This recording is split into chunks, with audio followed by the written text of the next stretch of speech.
Welcome everyone. आज हम लोग इंजीनियरिंग ग्राफिक्स का लेक्चर 2 देख रहे हैं। ठीक है, तो पिछले वीडियो लेक्चर में हम लोगों ने देखा था कि इंजीनियरिंग ग्राफिक्स होता क्या है, ठीक है, और इसका स्कोप क्या है।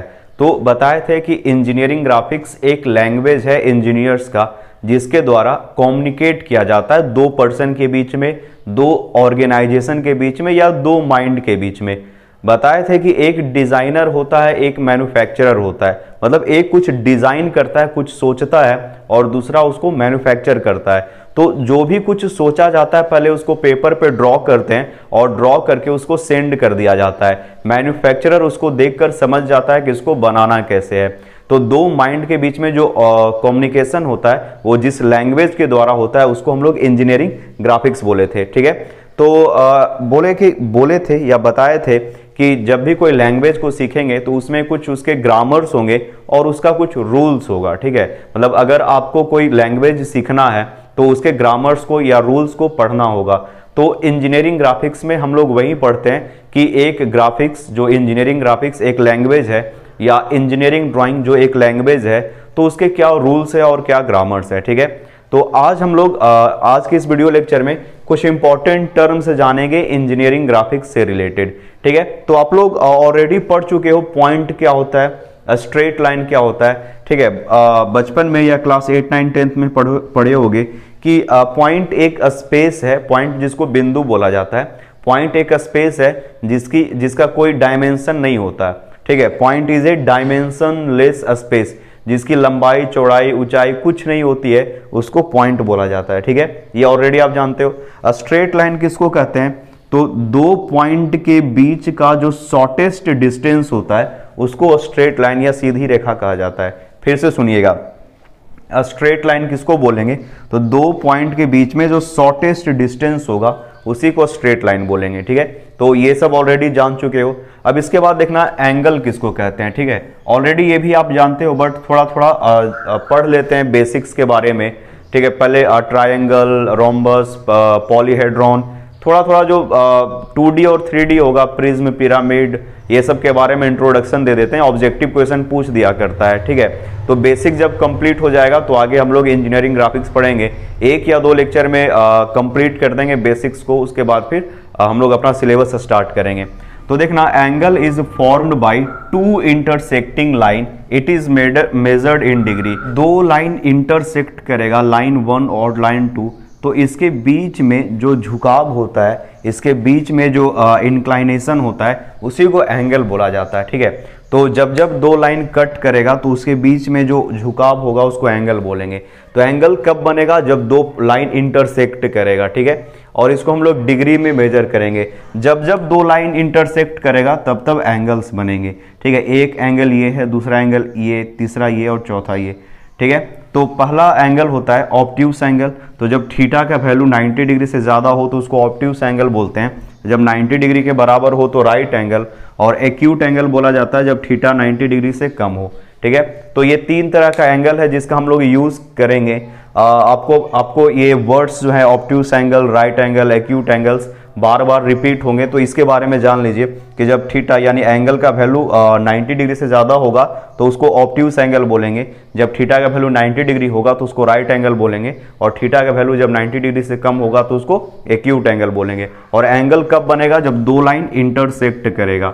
ठीक है, तो इंटरसेक्ट करने से, दो लाइन इंटरसेक्ट करने से 1, 2, 3, 4 एंगल बन सकते हैं कहीं भी।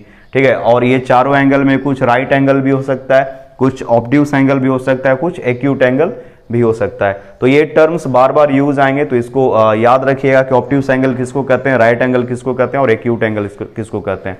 पॉज करके नोट डाउन कर लीजिए। इसके बाद थोड़ा सा circle, chord, arc, segment, sector के बारे में बताते हैं। पॉज करके चाहें तो आप इसको नोट डाउन कर सकते हैं।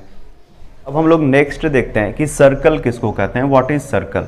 देखना, सर्कल क्या होगा कि किसी भी प्लेन पे एक पॉइंट जब मूव करता है, देखो पॉइंट है वो कैसे भी मूव कर सकता है। ठीक है, पॉइंट का मूवमेंट का अगर कोई डायरेक्शन फिक्स नहीं है तो ये एक पॉइंट है, ये पॉइंट कहीं से भी स्टार्ट हो सकता है और किधर भी मूव कर सकता है।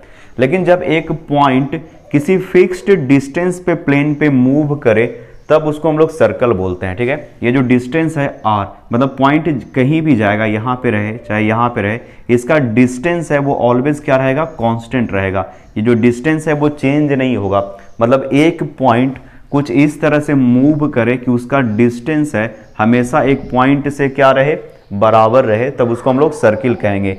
यानी पॉइंट के मूवमेंट से सर्कल बनता है, बट पॉइंट कुछ ऐसे मूव करना चाहिए कि हमेशा उसका डिस्टेंस है वो क्या रहे, बराबर रहे किसी फिक्स्ड पॉइंट से।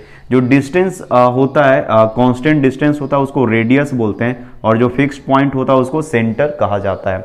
तो देखना, ध्यान से समझना, circle it is formed by moving a point. ये फॉर्म्ड होता है, बनता है एक पॉइंट के मूवमेंट से at a fixed distance in a plane, जो कि क्या होना चाहिए, प्लेन पे फिक्स्ड डिस्टेंस पे होना चाहिए, उसका डिस्टेंस कभी भी बढ़े और घटे नहीं। ठीक है, तो फिक्स्ड डिस्टेंस होता है वो क्या कहलाता है, रेडियस कहलाता है। ठीक है, fixed distance is called radius. I hope small, मतलब छोटा सा ये एक डेफिनेशन है, इतना में काम हो जाएगा। उसके बाद देखना, सर्कल का सेक्टर क्या होता है, what is the sector of circle. तो ये कहलाता है, ये पॉइंट जो है ये कहलाता है कॉर्ड। मतलब सर्कल के सरकमफेरेंस पे, ठीक है, सरकमफेरेंस पे दो पॉइंट जब मीट करते हैं, ठीक है, स्ट्रेट लाइन जो मिलता है उसको कॉर्ड बोला जाता है। और सबसे जो ग्रेटेस्ट कॉर्ड होता है उसको क्या बोलते हैं, डायमीटर बोलते हैं। ग्रेटेस्ट कॉर्ड को डायमीटर कहा जाता है। ठीक है, तो कॉर्ड क्या होता है, तो सरकमफेरेंस पे दो पॉइंट जब स्ट्रेट लाइन से मिलते हैं तब कॉर्ड बनता है। और ये जो कर्व पार्ट होता है सर्कल का जो कर्व पार्ट होता है उसको आर्क कहते हैं। ठीक है, तो कॉर्ड और आर्क पता चल गया। उसके बाद देखना, सेक्टर जो बनता है वो एक कॉर्ड और एक आर्क से बनता है। ये क्या है, एक कॉर्ड है, ठीक है, और ये क्या है, आर्क है। ठीक है, ये आर्क है। तो सेगमेंट होता है, कॉर्ड और आर्क से घिरा हुआ एक एरिया होता है। It is a part of circle which is bounded by chord and arc. ठीक है, तो इसको सेगमेंट बोला जाता है। और सेक्टर बोलते हैं जब एक आर्क से और दो रेडियस से घिरा हुआ सर्कल का पार्ट होगा, उसको हम लोग क्या बोलेंगे, सेक्टर बोलेंगे। ठीक है, तो ध्यान से देख लेना, सेक्टर किसको कहेंगे, it is a part of circle bounded by two radii. Radius जो है, ठीक है, रेडियस RADIUS, ठीक है, जो रेडियस है, रेडियस का प्लूरल होता है। प्लूरल मतलब एक को हम लोग रेडियस बोलते हैं, और जब दो या तीन रेडियस होगा तो उसको रेडियाई बोला जाएगा। तो यहाँ पे दो रेडियस है, सेक्टर में दो रेडियस है, एक रेडियस यहाँ पे, दूसरा यहाँ पे, तो दो रेडियस है, तो रेडियस का प्लूरल होता है रेडियाई। ठीक है, तो देखना, it is part of circle bounded by two radii and the arc between them. और उसके आर्क, जो भी रेडियस हैं, उस रेडियस के बीच में जो आर्क होगा, उससे जो बॉन्डेड होगा, सर्कल का पार्ट होगा, उसको सेक्टर बोलेंगे। ठीक है, तो सेक्टर बनता है दो रेडियस से और एक आर्क से। उसके बाद देखना, सेगमेंट। सेगमेंट किसको बोलेंगे, तो segment is the part of circle bounded by arc and its chord. तो इसके आर्क से, ये एक आर्क है, और आर्क के कॉर्ड से जो पार्ट बनेगा सर्कल का, उसको सेगमेंट बोलेंगे। तो आई होप समझ में आ गया होगा सर्कल किसको कहते हैं। एक्चुअली सेक्टर और सेगमेंट को समझाने के लिए सर्कल को बताए थे थोड़ा सा। आर्क होता है सर्कल का कर्व पार्ट को आर्क बोलते हैं। सर्कल के सरकमफेरेंस पे दो पॉइंट स्ट्रेट लाइन जब मिलता है, एक स्टार्ट यहाँ हो रहा है, एंड यहाँ पे हो रहा है, स्ट्रेट लाइन है, उसको कॉर्ड बोलते हैं। जो मैक्सिमम कॉर्ड है, लार्जेस्ट कॉर्ड है, उसको डायमीटर बोला जाता है। और सेक्टर है दो रेडियस और आर्क से घिरा हुआ बॉन्डेड जो एरिया होता है या बॉन्डेड जो पार्ट होता है उसको सेक्टर बोलते हैं। और कॉर्ड और आर्क से बनकर जो एरिया मिलता है उसको हम लोग सेगमेंट बोलते हैं। आई होप आपको इतना समझ में आया होगा। इसको पॉज करके नोट डाउन कर लीजिए, आगे बता रहे हैं। तो अब हम लोग नेक्स्ट देखते हैं ट्राइंगल। ट्राइंगल किसको कहते हैं, तो एक फिगर जो तीन स्ट्रेट लाइन से बॉन्डेड होता है यानी घिरा हुआ होता है उसको ट्राइंगल बोलते हैं। ट्राइंगल में तीन इंटरनल एंगल होते हैं। तो देखना, a figure bounded by three straight line is known as triangle. तो एक फिगर जो तीन स्ट्रेट लाइन से बना होगा उसको हम लोग क्या बोलेंगे, ट्राइंगल बोलेंगे। और ट्राइंगल में कितने एंगल होते हैं, तीन एंगल होते हैं। ठीक है, तीन एंगल होते हैं। तीन एंगल होते हैं इंटरनल एंगल, अल्फा, बीटा और गामा अगर बोलो तो। ठीक है, और ये तीनों एंगल है वो इक्वल हो सकते हैं, अनइक्वल हो सकते हैं, दो एंगल इक्वल हो सकते हैं। ठीक है, तो इस तरह से ट्राइंगल को हम तीन टाइप में यहाँ पे डिवाइड कर रहे हैं। एक है राइट एंगल ट्राइंगल, दूसरा है आइसोसेलेस ट्राइंगल और इक्विलैटरल ट्राइंगल। तो ट्राइंगल क्या होता है, तो तीन साइड से, तीन भुजाओं से बना हुआ एक फिगर होता है, उसको ट्राइंगल बोलते हैं। राइट एंगल ट्रायंगल में एक एंगल है जिसको यहाँ पे बीटा से डिनोट किए थे, एक एंगल होगा वो 90 डिग्री का होगा। रिमेनिंग ये दो एंगल कुछ भी हो सकता है, बट इन दोनों का समेसन यानी अल्फा प्लस गामा का समेसन है वो 90 डिग्री होना चाहिए। अल्फा और गामा कुछ भी हो सकता है, एक होगा वो राइट एंगल होगा, ठीक है। एक फिक्स है कि 90 डिग्री होगा, और अल्फा और गामा कुछ भी हो सकता है, बट दोनों का समेसन 90 डिग्री होना चाहिए। आइसोसेलेस ट्रायंगल वैसे ट्रायंगल को बोलते हैं जिसका दो साइड इक्वल हो और ये साइड है वो डिफरेंट होगा, ठीक है। तो यहाँ पे इक्वल का यहाँ पे साइन ये दिया हुआ है, यानी ये साइड और ये साइड इक्वल है। और इक्विलैटरल ट्रायंगल का होता है तीनों साइड इक्वल होता है, ठीक है। तीनों साइड क्या होता है, इक्वल होता है, इसको इक्विलैटरल ट्रायंगल बोलते हैं। इसके एंगल्स भी होते हैं वो क्या होते हैं, इक्वल्स होते हैं। इंटरनल एंगल भी इक्वल होता है, बराबर होता है, और हर होता है 60 डिग्री, 60 डिग्री और 60 डिग्री का, 60 डिग्री का तीनों एंगल होता है, ठीक है। तो ये आइसोसेलेस ट्रायंगल का ये एंगल और ये एंगल हो सकता है इक्वल, ठीक है। ये दोनों एंगल इक्वल होगा और इसका वैल्यू कुछ हो सकता है। जैसे मान लो कि अगर ये 30 डिग्री है तो ये भी 30 डिग्री होगा, अगर ये 40 डिग्री है तो ये भी 40 डिग्री होगा, ठीक है। दोनों एंगल, इंटरनल एंगल, बेस का दोनों इंटरनल एंगल इक्वल होता है। इसको बोला जाता है आइसोसेलेस ट्रायंगल। जब तीनों साइड इक्वल हो जाएंगे तो इक्विलैटरल ट्रायंगल, और एक एंगल जब 90 डिग्री का फिक्स हो जाएगा तो उसको राइट एंगल ट्रायंगल कहते हैं। इसको पॉज करके नोट डाउन कर लो, इसके बाद 4 साइडेड फिगर के बारे में देख लेते हैं। पॉज करके नोट डाउन कर लीजिए। अब हम लोग ट्रायंगल के बाद कुछ 4 साइड से बना हुआ फिगर के बारे में देख लेते हैं। रेक्टेंगल, ठीक है, उसके बाद देखेंगे स्क्वायर, और ये स्क्वायर से ही बनता है रोम्बस, यानी स्क्वायर से डिस्टॉर्टेड होकर बोल सकते हो, और रेक्टेंगल से बनता है पैरेललोग्राम, ठीक है। ध्यान से समझना, रेक्टेंगल्स में क्या होते हैं, अपोजिट साइड होता है वो इक्वल होता है और पैरेलल होता है, और हर एक एंगल होता है वो 90 डिग्री का होता है। डायगोनल्स होते हैं वो इक्वल्स होते हैं। ये डायगोनल है, डायगोनल क्या होगा, इक्वल होगा, बराबर लेंथ का होगा।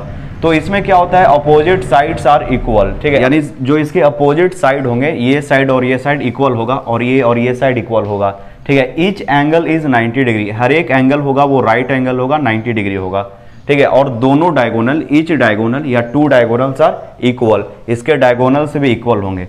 बट पैरेललोग्राम में ऐसा नहीं होता है। पैरेललोग्राम का जो डायगोनल है वो इक्वल नहीं होता है, ठीक है। पैरेललोग्राम का डायगोनल इक्वल नहीं होता, नॉट इक्वल डायगोनल, ठीक है।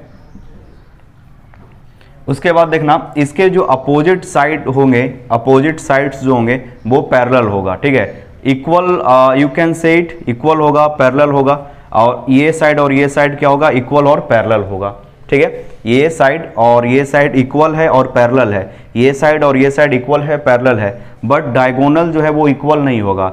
Each internal angle is not 90 degree, ठीक है। हर इंटरनल एंगल है वो 90 डिग्री का नहीं होगा, लेकिन हाँ, ये एंगल और इस एंगल का समेसन होगा वो 180 डिग्री होगा, यानी अल्फा प्लस बीटा का जो समेसन है वो 180 डिग्री होगा, ठीक है। इतना समझ में आ गया होगा। इसके बाद देखना स्क्वायर। स्क्वायर के चारों साइड होते हैं वो इक्वल होते हैं, यानी 4 sides are equals. Each internal angle is 90 degree, हर एक इंटरनल एंगल होता है वो 90 डिग्री का होता है। और इक्वल डायगोनल्स, इसके भी डायगोनल क्या होते हैं, इक्वल होते हैं, इसके डायगोनल इक्वल होते हैं। और स्क्वायर से ही बनता है रोम्बस, थोड़ा सा ये डिस्टॉर्टेड होता है, ठीक है। इसके भी चारों साइड इक्वल होते हैं, बट डायगोनल इक्वल नहीं होता है, ठीक है।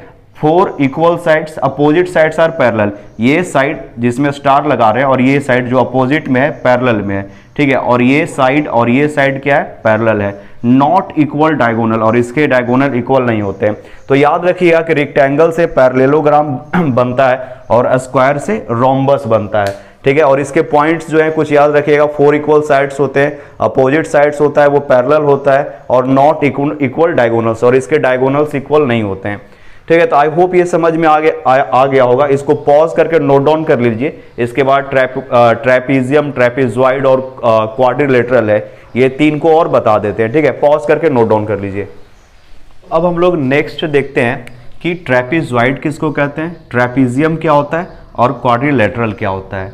तो देखना, a 4 sided figure having no parallel sides is known as trapezoid. तो कोई भी एक ऐसा फिगर जिसमें 4 साइड होंगे और कोई भी साइड पैरेलल नहीं होंगे, उसको हम लोग बोलेंगे ट्रेपीजॉइड। तो देखना, इसमें 1 2 3 4 साइड है, चारों साइड अनइक्वल है और दे आर नॉट पैरेलल, कोई भी साइड जो है वो पैरेलल नहीं है। चारों side unequal and no one is parallel is called trapezoid. याद रहेगा, तो ट्रेपेजॉइड में 4 साइड होते हैं लेकिन कोई भी साइड पैरेलल नहीं होता है। तो ए 4 sided figure having no parallel sides is known as trapezoid। Trapezoid में कोई भी साइड पैरेलल नहीं होते हैं। उसके बाद है ट्रेपीजियम। ट्रेपीजियम में 2 अपोजिट साइड होगा, वो क्या होगा, पैरेलल होगा। ये साइड और ये साइड पैरेलल्स होंगे बट इक्वल नहीं होंगे, ठीक है। तो ए 4 sided figure having a pair of sides parallel, एक पेयर का मतलब जोड़ा, ठीक है। 2 साइड होगा वो क्या होगा, पैरेलल होगा। 2 साइड होगा वो पैरेलल होगा, उसको हम लोग बोलेंगे ट्रेपीजियम, ठीक है। ट्रेपीजियम और ट्रेपेजॉइड में अंतर समझ में आया। ट्रेपीजियम में जो अपोजिट साइड होते हैं वो पैरेलल होते हैं, जबकि ट्रेपेजॉइड में क्या होता है, कोई भी साइड पैरेलल नहीं होता है, हर साइड अनइक्वल होता है। उसके बाद लास्ट है क्वाड्रिलेटरल। क्वाड जो यहाँ पे वर्ड आया है, क्वाड का मतलब होता है 4, ठीक है। क्वाड का मतलब 4 होता है, ठीक है। क्वाड का मतलब 4 होता है, टेट्रा का मतलब 4 होता है, ठीक है। क्वाड और टेट्रा दोनों का मतलब 4 होता है। तो क्वाड्रिलेटरल मतलब 4 साइड से बना हुआ कोई भी फिगर को हम लोग क्वाड्रिलेटरल बनेंगे। जैसे ये ट्रेपेजॉइड और ये ट्रेपीजियम है, ठीक है। ये ट्रेपेजॉइड और trapezium, square, rectangle, rhombus, they all are made by 4 sides, ठीक है। ये चारों के चारों 4 साइड से बने, या और भी जो है रेक्टेंगल, स्क्वायर, ठीक है, रोम्बस, पैरेललोग्राम, ट्रेपीजियम, ट्रेपेजॉइड, ये सब 4 साइड से बना हुआ फिगर है। ये सबको हम लोग बोलेंगे क्वाड्रिलेटरल। तो एनी क्लोज्ड फिगर, कोई भी क्लोज्ड फिगर होगा जिसके 4 इक्वल साइड्स, 4 इक्वल नहीं 4 साइड होंगे, ठीक है। इक्वल हो भी सकता है, नहीं भी हो सकता है, ठीक है। Having 4 sides is known as quadrilateral. तो कोई भी फिगर, एनी फिगर, ठीक है, any closed figure having 4 sides is known as quadrilateral. तो क्वाड्रिलेटरल जिसके सिर्फ 4 साइड हो जाएंगे उसको हम लोग क्वाड्रिलेटरल बोलेंगे। जैसे square, rectangle, rhombus, parallelogram, trapezoid etc, they are the quadrilateral. I hope आपको समझ में आ गया होगा कि ट्रेपेजॉइड क्या होता है, ट्रेपीजियम क्या होता है, क्वाड्रिलेटरल क्या होता है, रोम्बस क्या होता है, पैरेललोग्राम क्या होता है। तो ये सब नाम है, याद रखना। और नाम के साथ साथ फिगर भी कैसा होता है ये भी याद रखना। जब हम लोग ड्राइंग करेंगे, ठीक है, आगे जब हम लोग फर्दर बढ़ेंगे तो ये सब चीज़ें यूज आएंगी। जब ये बेसिक आपका क्लियर रहेगा तो ड्राइंग समझने में भी आसान हो जाएगा, ठीक है। तो ये फंडामेंटल है जो आपको आना ही आना चाहिए। इसके बाद अगले लेक्चर में, नेक्स्ट वीडियो लेक्चर में हम लोग सॉलिड के बारे में देखेंगे, ठीक है। उसके बारे में देखेंगे कि प्रिज्म क्या होता है, ठीक है, पिरामिड क्या होता है, फ्रस्टम क्या होता है, ट्रंकेटेड क्या होता है, इसके बारे में जानेंगे। तो मिलते हैं अब नेक्स्ट वीडियो लेक्चर में। Thank you.